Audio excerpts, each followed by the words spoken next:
Hello everyone. Let's see the topic Introduction to Signals and Systems coming in Module 1 of EE307 Signals and System of Electrical and Electronics Engineering under KTU. Now let's see what do you mean by a signal. Signal is said to be something that carries some information. Signals in one form or another constitute a basic ingredient of our daily life. One of the main or common form is a speech signal. So when I am communicating to you, I am transferring some information in the form of speech or sound signal. Now we can transform this information through images also. That is a visual signal. Now, if you take a practical example of a doctor who is monitoring the blood pressure or heartbeat of a patient to diagnose some disease, he is checking for the signals through which he can diagnose the disease. So this heartbeat, BP, everything, that also is a signal which carries some information about the condition of the patient. So we can say signal is something that carries some information. Now they are said to have some sort of energy and power. Example, as I have told you, is a human speech. Another example is voltage and current signals. So you can see the waveform of this voltage and current signal, which is just an example. It's a sinusoidal signal. Now in technical terms, we can say a signal is any physical quantity that varies with time, space, or any other independent variable. It may be represented in time domain or frequency domain. Time domain means if the dependent variable is varying with respect to time, which is an independent variable, that is time domain representation.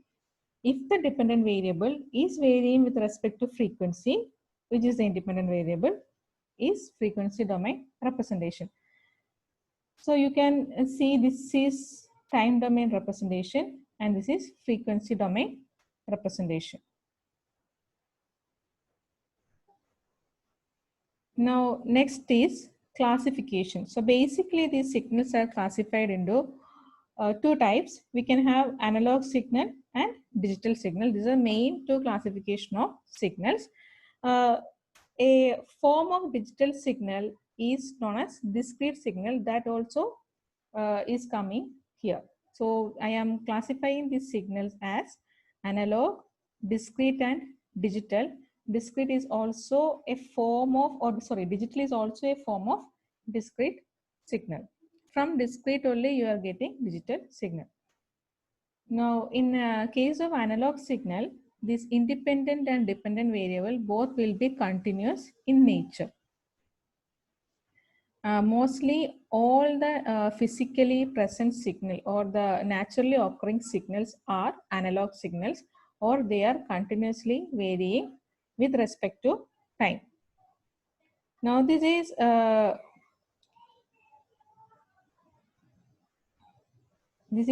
original analog signal. So you can see here, you can see this is varying continuously with respect to some variable. So this is amplitude in volts. Here in the y-axis it is written. The magnitude of this particular signal is continuously varying with respect to this x-axis. So analog signals will be continuous in nature. All the naturally occurring signals are analog signals. Then you have discrete signal.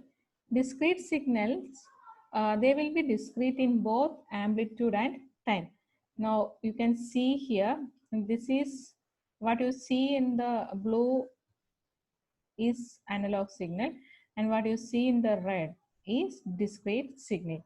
That means after a process called sampling of analog signal, what you get is discrete signal. So you sample this analog signal at respective intervals. Sampling means imagine your analog signal is passed through a switch and you are making this switch on and off at regular intervals. So at the input side, you have this analog signal. At the output side, you have this a signal which will be having magnitude and one particular instant when switch is on. In the next instant when the switch is off, there won't be no output, so that part will be 0. Then again, next instant when the switch is on, you will be having a signal which is with respect to the current magnitude of the analog signal. So likewise, if you see, what you get after sampling is discrete signal. So analog signal after sampling, that is discrete signal. And this is some other example of a discrete time signal where this 0, 1, 2, 3, everything represents instants. What are the sampling instant? 0th instant, first instant, second instant, etc. Continuous time, it is always represented with respect to t or time, whereas discrete time, it is always represented with respect to n. So this is another example for discrete time signal. Now next is digital signal. As I told you, digital signal is actually the form what we use in our devices. Say for example, in our computers, the signals we are processing, that is of digital form. Now from analog signal, you have an intermediate stage of signal, that is on discrete signal. Then after that, what you get is digital signal. So after sampling of analog signal, you have discrete. Again, after the sampling process, you need to perform quantization and encoding of discrete signal, which is written here. So this can be obtained by the process of sampling, quantization, and encoding of discrete time signal. So that is digital signal. They are discrete in amplitude but continuous in time. Whereas your analog signal is continuous with respect to both amplitude and time. Discrete signal is discrete in terms of amplitude as well as time. But digital signals, they are discrete in amplitude but continuous in time. They are normally used for information processing in computers and other devices.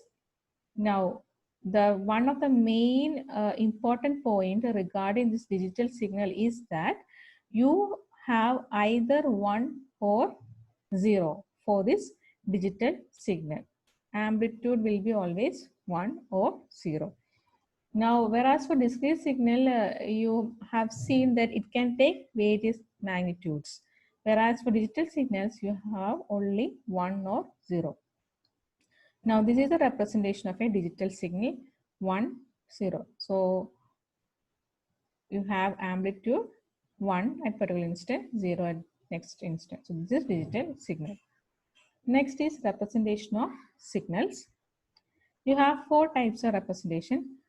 First one is graphical representation. Second one is functional representation. Third one is tabular representation. Fourth one is sequential representation. Now we will see one by one.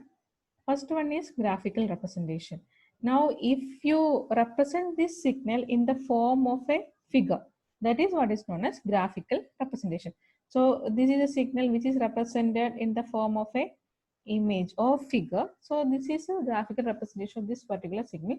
This is an example for digital signal. So one more example. So if you represent the signal and from the figure, if you are able to analyze a signal, that means if you are able to get the amplitude, able to get the instance at which several different amplitudes are coming, that is graphical representation. So from the figure itself, you will get the exact information of the signal. Now this is some for graphical representation for discrete time signal, where again here we have represented the signal in the form of a graph or a figure. Now next is functional representation. Functional representation is actually mathematical representation.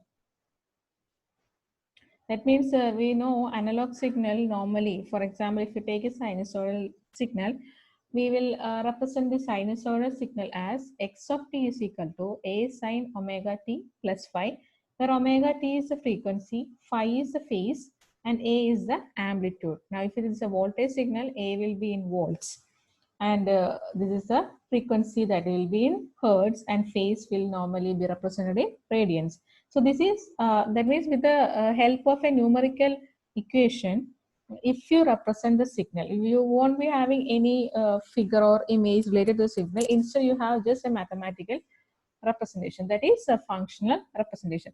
So this is an example for sinusoidal representation of a sinusoidal signal, functional representation of a sinusoidal signal. Now next is discrete signal. Now analog signal is when you represent it mathematically, it will be represented as x of t, and this t will be in round brackets. And discrete signal, it is instead of t, you have n, which is a sampling instance, and that will be represented in square brackets. Here, so it is written in round brackets again, but that is wrong. Always it will be represented in square brackets. That is a standard form. So continuous signals are represented as x of t, and discrete signals are represented as x of n, where t and n are independent variables in time domain. Now this is from this this is a graphical representation of a particular signal.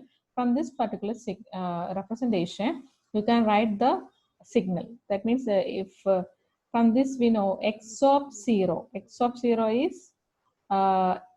what is the value or what is the amplitude of the signal at 0th instant, that is 0. So x of n will be equal to 0 for n is equal to 0. For n equal to 1, x of n is equal to 3. For n equal to 2, x of n equal to 1. And for n equal to 3, x of n equal to 2. So that is written here. So likewise, if you take each instance and if you write the magnitude of the signal, that is a functional representation of the signal. Now this is some other example. This is also another way of representation of discrete signal. Here also this is x of n is equal to 2 raised to n for n greater than or equal to 0 and 0 for n less than 0. So this is also a functional representation or a mathematical representation of a discrete signal. For example, if you take n is equal to 0, what will be the value of x of 0? X of 0 will be equal to 2 raised to 0, that will be equal to 1. Then for n equal to 1, what will be the value for n equal to 1? X of 1 equal to 2 raised to 1, that is equal to 2. So you can get what is the value of x of n at each instance of time. And for all values less than 0, they are given value as 0. So just it is important to note that discrete time signal x of n is defined only for integer values of the independent variable. That means what is the independent variable here? Independent variable is the sampling instant. For only for integer values, discrete time signal x of n is defined. Next is tabular representation. So in tabular representation, signals will be represented in tabular form. Basically, the first two, that is graphical representation and functional representation, is applicable for analog signal as well. But tabular representation is generally done for discrete signal. We have a tabular representation for analog signal also, but mostly this is used for discrete signal representation. So if you represent these values, which you have seen in the earlier slide, in the form of a table, then that is tabular representation. Now this is the most important form of representation for discrete signal, sequence representation. Now in this particular representation, this signal will be represented as a sequence. Now we will see how it is represented.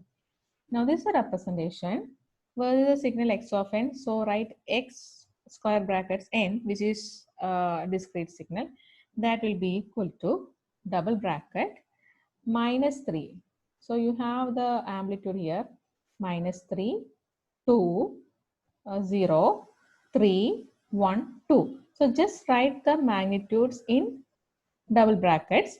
Then you need to know at what instant this minus 3 is coming, at what instance 2 is coming. So when we see this kind of representation, we don't know exactly whether this minus 3 is occurring at 0, whether this is occurring at 1 or minus 1.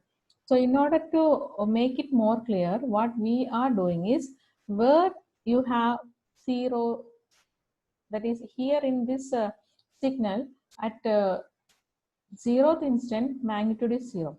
So this is the magnitude at 0th instant. There you need to put an arrow mark like this. So if you have an arrow mark like this, the meaning is at 0. So arrow mark represents 0th instant. So at 0, magnitude is 0. To the left of the arrow mark, you have -1, -2, etc. To the right of the arrow mark, you have 1, 2, etc. So from this representation, we can understand that at t is equal to, sorry, n is equal to 0, magnitude is 0. N equal to 1, magnitude is 3. N equal to 2, magnitude is 1. N equal to 3, magnitude is 2. Here n equal to -1, magnitude is 2. N equal to -2, magnitude is -3. So if you get this representation, you can draw the graphical form.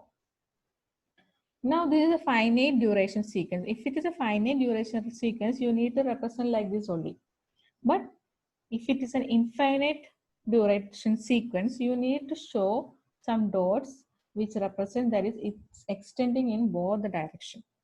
So a finite is shown without any dots extended, whereas for infinite duration signal, you need to show dots.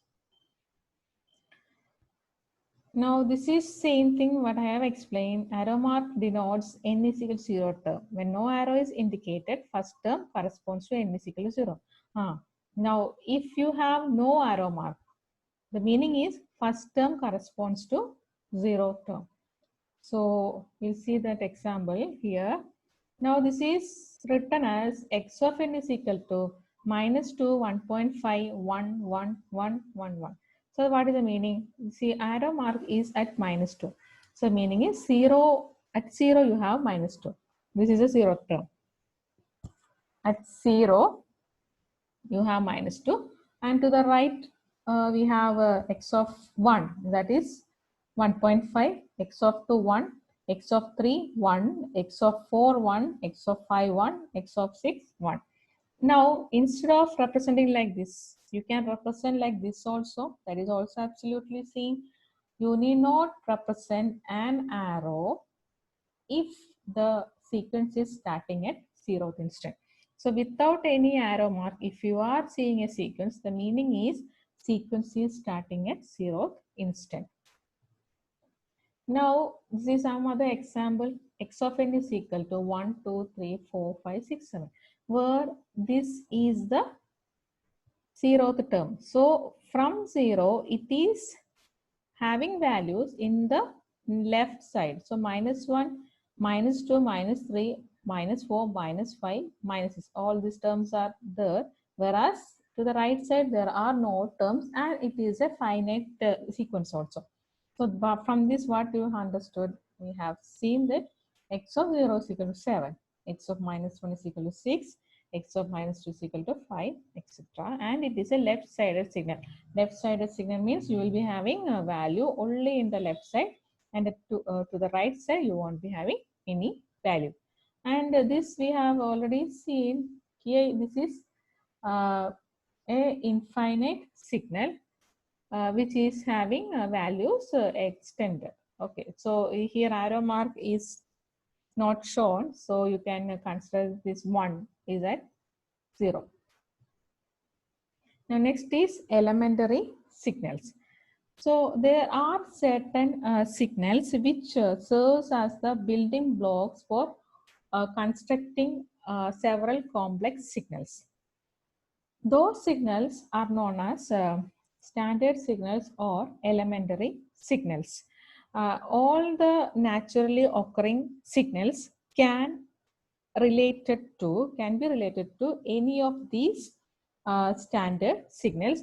And if you want to find out how a system responds to these naturally occurring signals, you can take these test signals and you can test the particular system that will give the similar result of that natural signal. So that is the significance of these test signals or standard signals or elementary signals. So these elementary signals may be used to model a large number of physical signals that occur in nature. They are also known as standard signals. Now these are the standard signals. First one is unit step signal. Second one is unit ramp signal. Third one is unit impulse signal. Fourth one is sinusoidal signal. Fifth one is real exponential signal. And sixth one is complex exponential signal.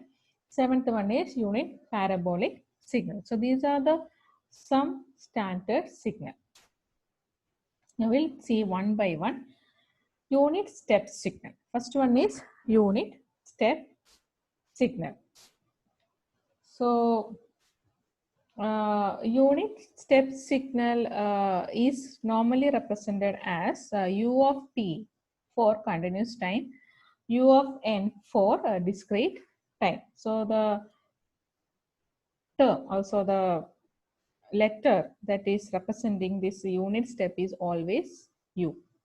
If it is continuous time, you will write t in round brackets. If it is discrete time, you will write it in square brackets. Now, the step function is a type of elementary function which exists only for positive time and 0 for negative time.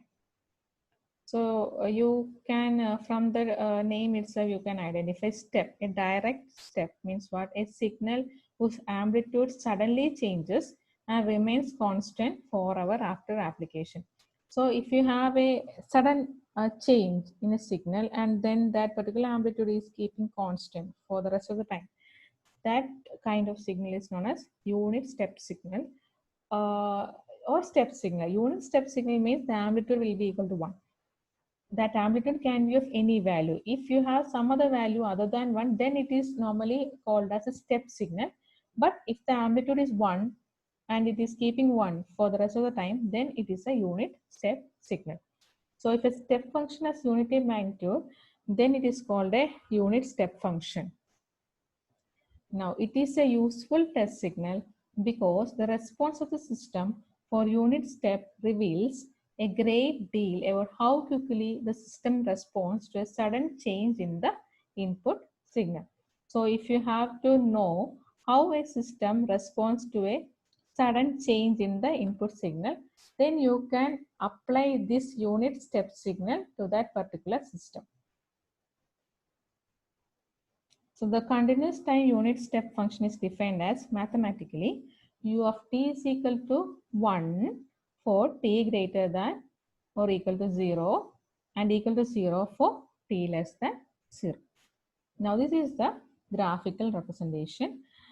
Here 1 is shown because we are talking about the unit step signal. If you have instead of 1, if you write 2, then it is a step signal.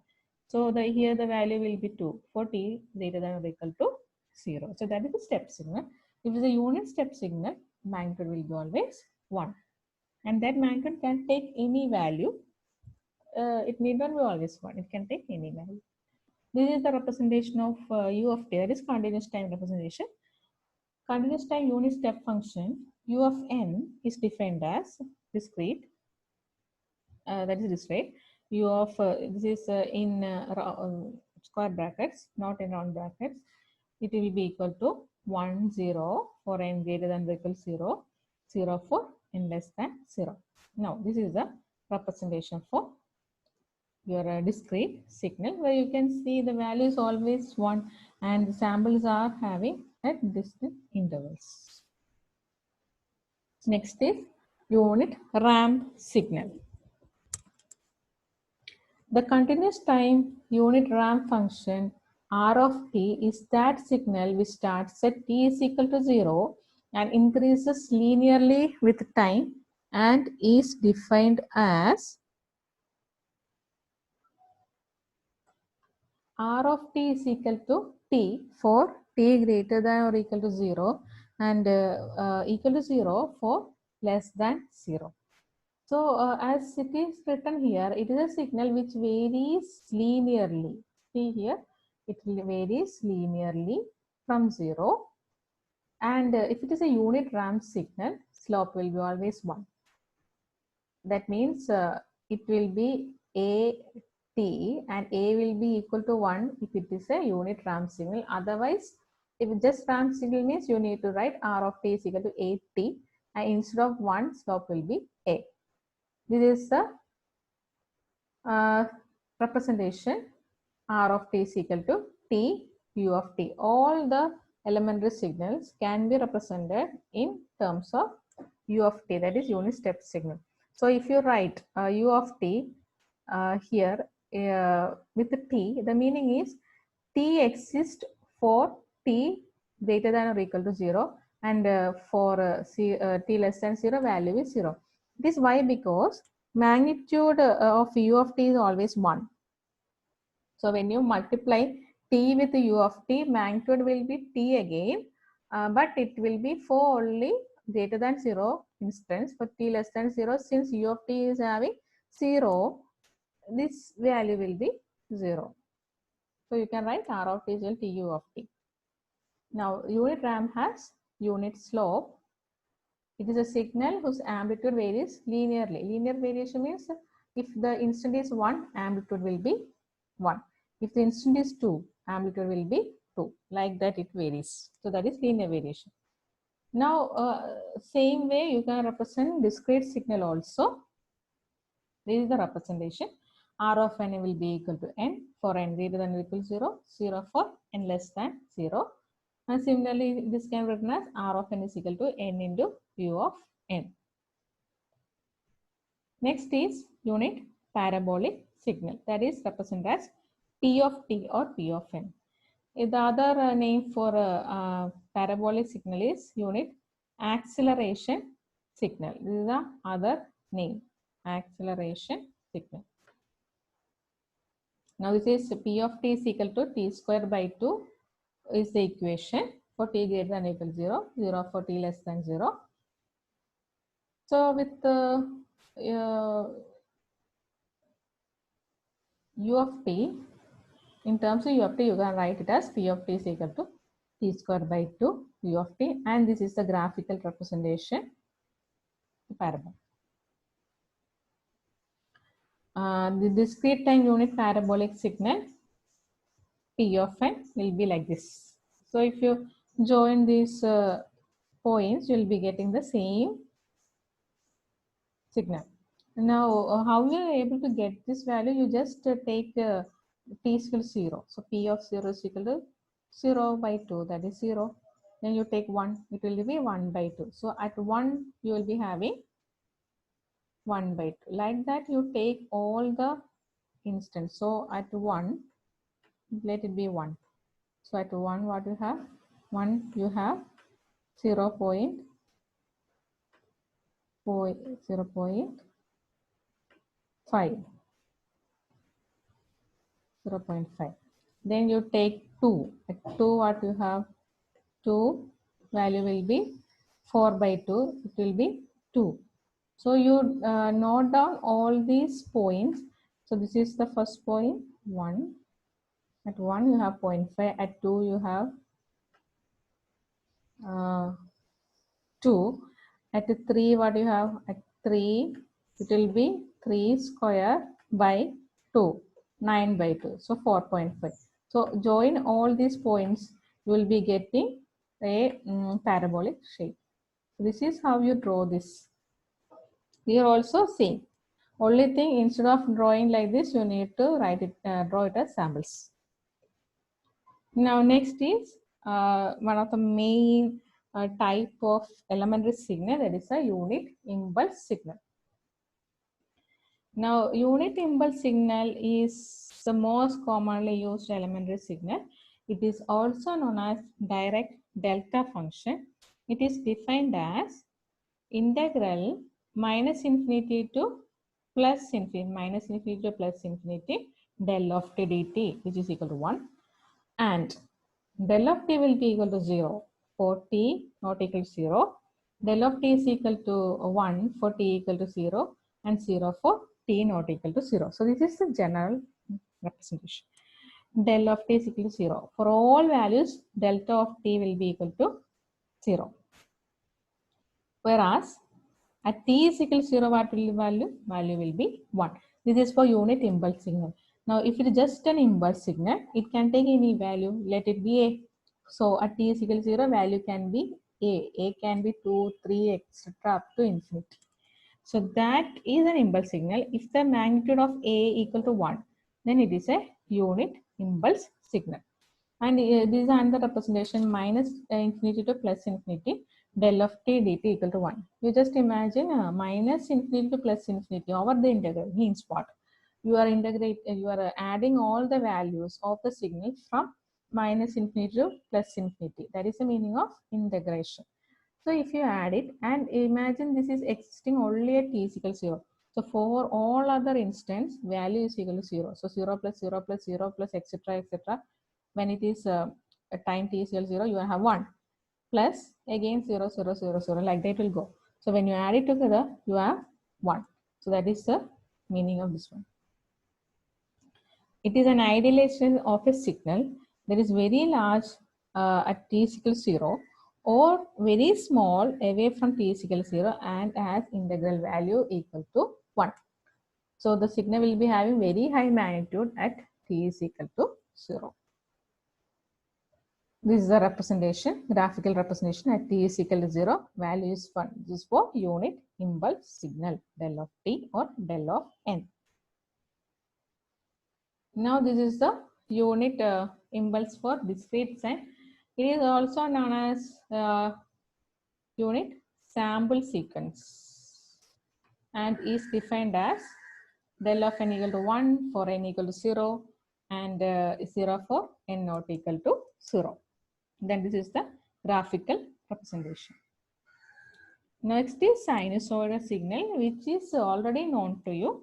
A continuous time sinusoidal signal in its more general form is given by x of t is equal to a sine omega t plus phi. This is the most common signal and you already know what is meant by a sinusoidal signal. And this is a representation of a sinusoidal signal and x of t will be equal to a sine omega t plus phi, where a is the amplitude of the signal. You can see here a is the amplitude of the signal. Omega t is the frequency. From this you will get t is equal to pi by omega. What is this? Omega t is the angular frequency. So 2 pi f will be equal to omega t. So omega will be equal to what? 2 pi by f and 1 by f is t. So on this I hope you already know how we are arranging this equation. So t represents time period. This t, small t represents the instance, whereas t represents this entire period from one point to the same point or for one cycle. So here the cycle is taken up to here. So that period, what is that period? That is time period. Now what is phi? Phi is the phase of the signal from 0 up to this point. What is the degree? So if it is 30, phi will be equal to 30. Again, same way discrete signal can also be represented as x of n is equal to a sine omega n plus phi. Here also same thing we are having. A represents amplitude, omega n represents the frequency and phi represents phase. So this is a representation of the discrete time sinusoidal signal. Now capital N, that is a time period of the sequence. It will be equal to 2 pi by omega into m. There we had only t, that will be equal to 2 pi omega into t by omega. Here you have n, which is a number of instance. So that is equal to 2 pi by m, where n and m are integers. And we'll see in the later slides what is this m and m, and when we deal with discrete signals. Now we are concentrating on analog signals. So just understand n is equal to 2 pi by omega m. And it is said that all continuous time sinusoidal signals are periodic. All sinusoidal signals, continuous time sinusoidal signals are periodic. But discrete time sinusoidal signals may or may not, it can be periodic, cannot be periodic. That depends on the value of omega. So that can be either periodic or not periodic. Now, what is the condition? Condition is that for a discrete time signal to be periodic, angular frequency omega must be a rational multiple of 2 pi. That we'll see how in the coming classes. We are just seeing the signals here, elementary signals here. So we'll roughly cover what is meant by elementary signals. Then we will go into detail. Now this is exponential signal. Exponential signal, the form is x of t is equal to a e raised to alpha t, where a and alpha are integers. Alpha can be either positive, negative, or 0. Now, if alpha is equal to 0, what will happen? Alpha is equal to 0 means equation will become a into e raised to 0. E raised to 0 is 1. So, x of t will be equal to a. So, at all time instant, x of t is a constant value. So, when you draw it, you will be getting a graph like this. So, this is, if you see a graph like this, you understand alpha is equal to 0 and it is having constant amplitude. Now, alpha greater than 0. Alpha greater than 0 means you will be having x of t is equal to a e raised to t. So, if time take t is equal to 0. Now, at t is equal to 0, magnitude will be a, because a into e raised to 0 will come. So, e raised to 0 is 1. So, x of t is equal to a. So, at 0, magnitude will be a. Then at 1, magnitude will be a e raised to alpha. Alpha can be any value. Say alpha is 1. So at 1, first instant, x of t will be equal to a e raised to 1. So that value you find out and you will mark it here. Then you take minus 1. When you take t is equal to minus 1, it will be x of t is equal to a e raised to 1 into minus 1. That is a e raised to minus 1. So that will be a by e. So magnitude will decrease. So it will come here. So like that you find out all the points and you draw, you will be getting a hyperbola like this.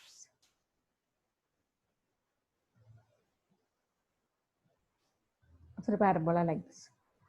Then x of t is equal to a e raised to alpha t. So alpha less than 0 means what?